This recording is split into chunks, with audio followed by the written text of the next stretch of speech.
Okay, now we're going to do the brick. I know I'm not drawn the best. If you're not working on this part, I think you can skip. But I'm just going to show you that even though this is only one color, there are many other tones and tints. Right? As usual, we have our two containers, one for washing, one for getting clean colors. I have a range of brushes from your set, and I'm again going to use my usual ones.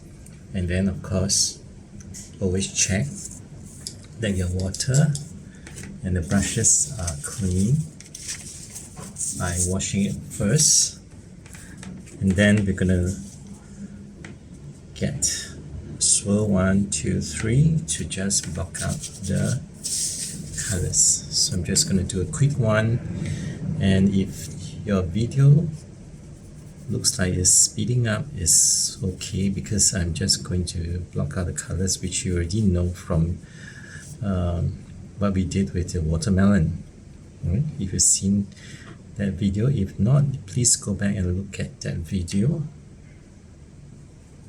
and come back to this right after you've done the watermelon, and you will know what you've been missing out. Alright, so I'm just going to be quiet for a moment while I just quickly block out the base colors.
Now when the colors are dry, you have to make a decision by looking at the image that is on your left-hand corner over here. You notice that even though this is red, this part tends to be darker compared to the other two sides, and the brightest or the lightest area should be this area here. So now we're going to block in another layer of red to make this darker. Alright, and if this is lighter than this, you might need to color over this to make this slightly darker. So I'm just going to do both. Wet my brush, okay, make sure it's clean, using the paper towel to check again, and then I'm going to block in more of the colors. So this will be layer number 2. So right now, did you realize that actually I'm avoiding the studs, because if you look at the image, certain part of the studs have a bright highlight that is almost white. So in order not to complicate things, I will try to avoid those studs. Alright, if you're new to this, you might want to work quickly, because watercolor, once it's dry, you will get that nasty marks that might look horrible when dry. So just make a quick one. Alright, and then I'm done. So next, you know that this part, the lowest part, is going to be the darkest. So right now I'm going to make sure I swirl a few more rounds to get more of the colors. Notice I try to avoid in the middle, because I don't want watercolor cake to end up becoming a donut with a hole right in the middle eventually. Right, so this looks kind of dark, but it's quite alright, because once it's dry, as you begin to understand this watercolor cake, the colors will actually look lighter when the pigment has dried up on the paper. Alright, So you notice that I'm just doing a quick wash, and then I have actually bleed over to this part. There's a bit of pulling, so to solve this I will have to wash my brush, all right, dry it on the paper towel and quickly remove as much ink as I want, right? You see, I'm constantly drying my brush while doing this before I go in and pick up more colors. So right now I can just adjust a bit to straighten out some of the areas that I might missed out. Alright, so now comes, like I say, the hardest part. Wait for everything to dry. Now that this is dry, we're ready to build in the rest of the areas. And you notice that actually this set of watercolor kit comes with a brush, and I didn't really use it because usually these brushes are a bit coarse and they don't really absorb a lot of water. I might be wrong because different make has different standards. So this set, I realized that it's actually not too bad. If you want to use it, it's still usable. But other brands, this one is kind of like nylon, hard nylon, that it feels like you're using the toilet brush to brush your artwork. Okay, all right, so now we're going to continue to build in the rest of the areas from the image that you see over there, all right, in this corner.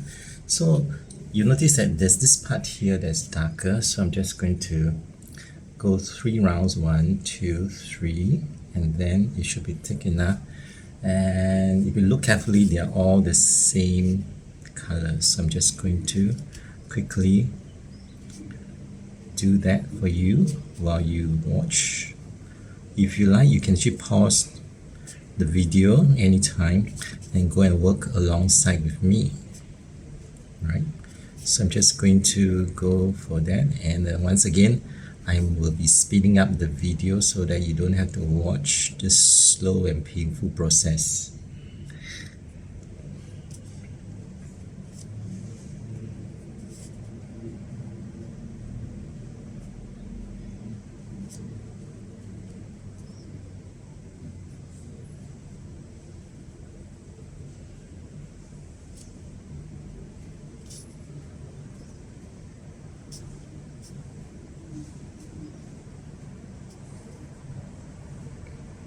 Alright, now if you notice from the image, you realize that actually this surface is quite shiny. There will be some reflection of the studs as you will look at it has a bit of dark red that is lighter than this red that we've just painted. What you can do is to use the current brush that is still loaded with build ink, dip it on the dirty water and just get a quick swirl like that, alright, to roughly paint in the reflection, and you will quickly run out of colors, so you just have to get more colors, test it out, get some dirty water and just continue with it. Right, it's not very dark, but it's there.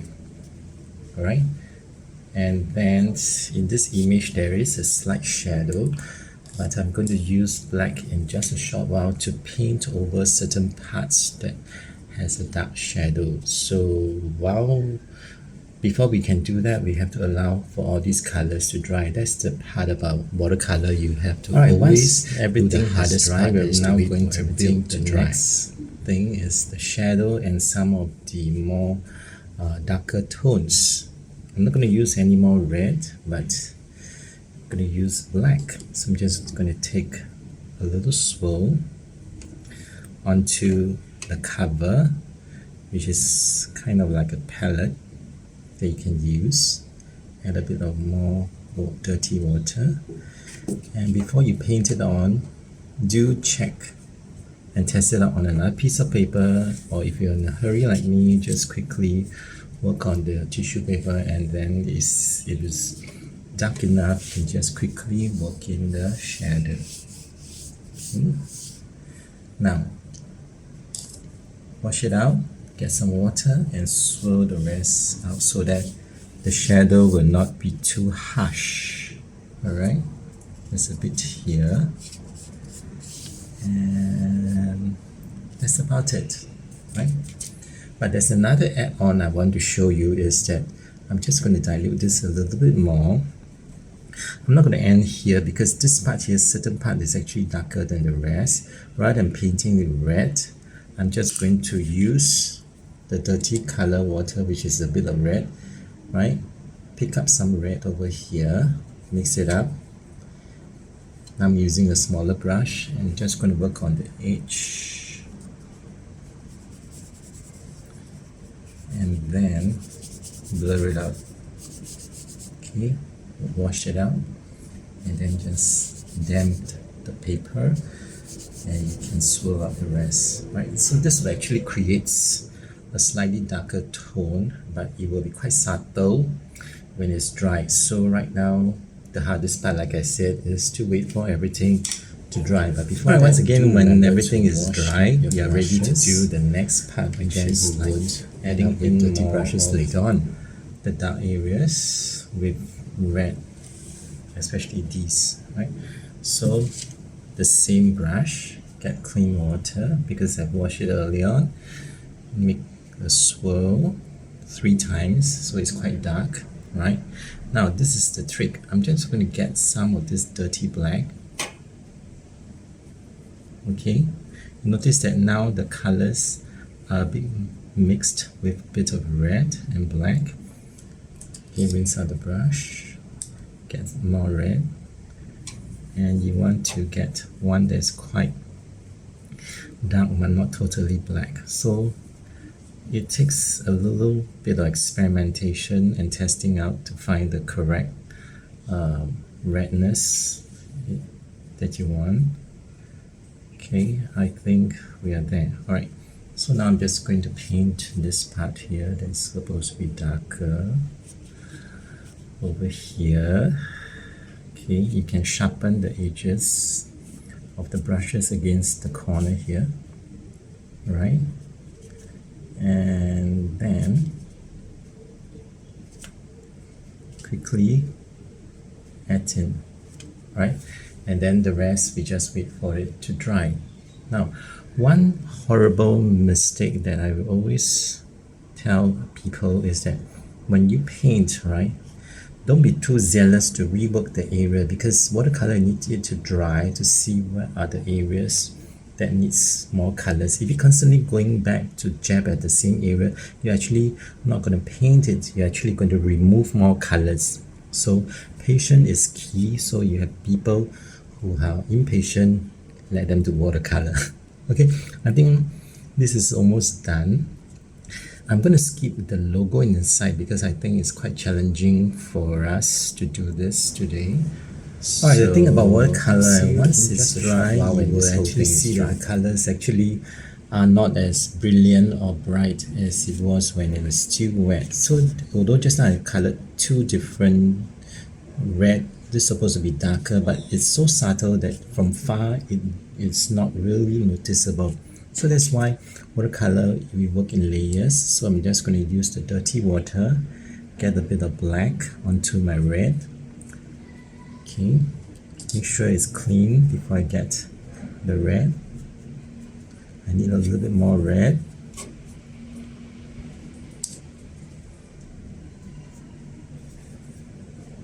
And then a little bit of black over here. Might as well get it. Right, so now it's very dark, but when I paint on it, I would think that it will be actually quite light. So I'm going to go back and forth until I find the right color for it. So I'm just going to do a bit of swirling here and there, and you will also find it quite interesting and at the same time frustrating to get the right shades, or sometimes we call a tonal value that is darker than this but yet subtle enough. Okay, I might as well add this black in. Right, the reason why I'm not getting black straight from there because it'll be too dark, so I'm just going to adjust in between. So it's going to be better now, I guess. Just going to color only this bit, and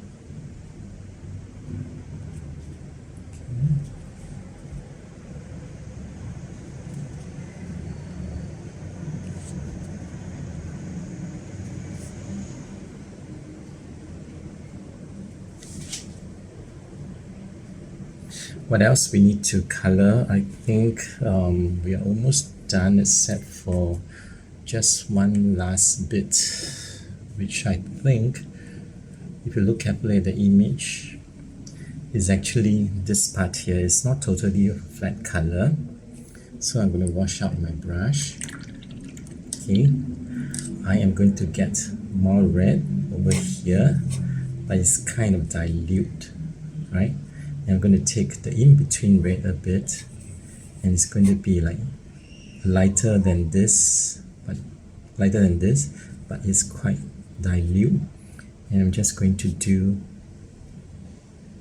like this, right? You see too much ink, get rid of it on the paper towel, and then you continue to paint a half semicircle.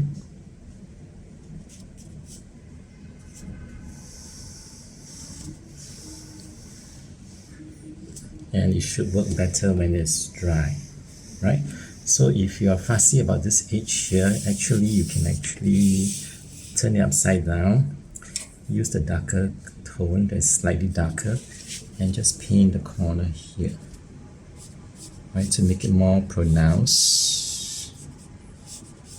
It takes a bit of training to be able to draw relatively straight line, which I'm not very good at it as well. Okay, so this part is going to be dry, so I'm just going to use a dry brush and brush out the rest. Again, don't overwork it, because when it's still wet, it's kind of difficult to notice which part is dark, which part is dry. So you just need to be patient. Alright, when it's dry, it's slightly better, but the starts are not very clear. So what I'm going to do is, I actually had this black here. There's a bit of red. I'm just going to use my dirty water, get a bit more black, and mix it in. And then I'm going to mess up a bit of this red over. I'm going to get a dark in between colors, and it's like going to outline these small parts here, right? So it might seem cartoony, but once it's dry, it will look actually better, right? To outline it slightly a bit, but there's always a but. We don't overdo, but we won't know how much that we have overdone this until it's totally dry. Okay, so I'm just going to quickly do a bit of this. Maybe I should do a bit of the black line over here, so that it will look like it is not floating, but it's resting on a hard surface. Okay, once again, dry the brush, go near the edge, and brush out the rest, so that you won't get a very hard edge. Sometimes the photograph has a hard edge, but you want to depict. But in this case, I just going to have less of it, so that it won't look like too cartoony, right? So notice this part, it will look like it's floating. I'm going to use this color straight away. Draw a line here. Okay, it looks like a bit too much, right? So I'm going to rinse out my brush, make sure it's slightly dry, and I'm going to pick off the colors from there. Right, and blur out a bit of red, because it's on the white surface, it should have a bit of reflection. Okay, so I'm not going to use the water anymore. I'm going to wash my brushes really clean, and then wait for it to dry and see what happens. Okay, next. I think it's done. It looks a bit better. I'm going to zoom in for you,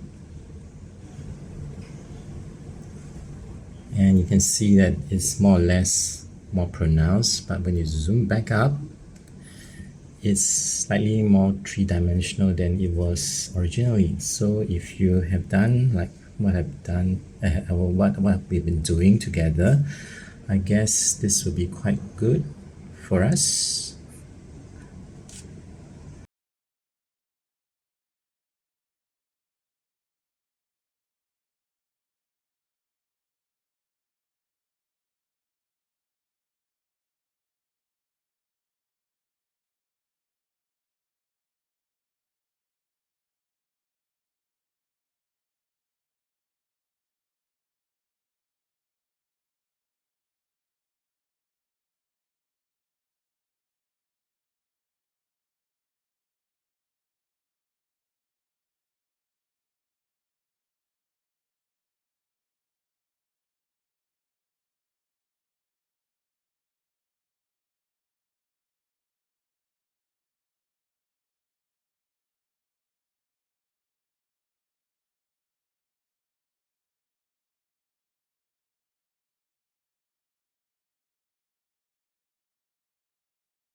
Cleaning up time, take away the artwork and put it somewhere else to dry.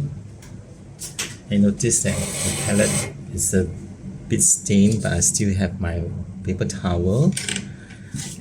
What I'm going to do is I'm going to roll this up and soak up as much ink as I can, or colors from the palette. Alright, and in another video I'm going to show you how I clean up all this mess. Alright, so if you're interested, wait for the video. So for a quick cleanup, this is what I will do. I'll wipe up all as much as the stain as I can with the same paper towel. Then I will use a wet wipe and clean up the rest. Okay, and remember, discard the water, then wash your brushes one more time in the same container of clean waters, and let your brushes dry out on a piece of rag. And if you don't have a rag, a paper towel will also be good.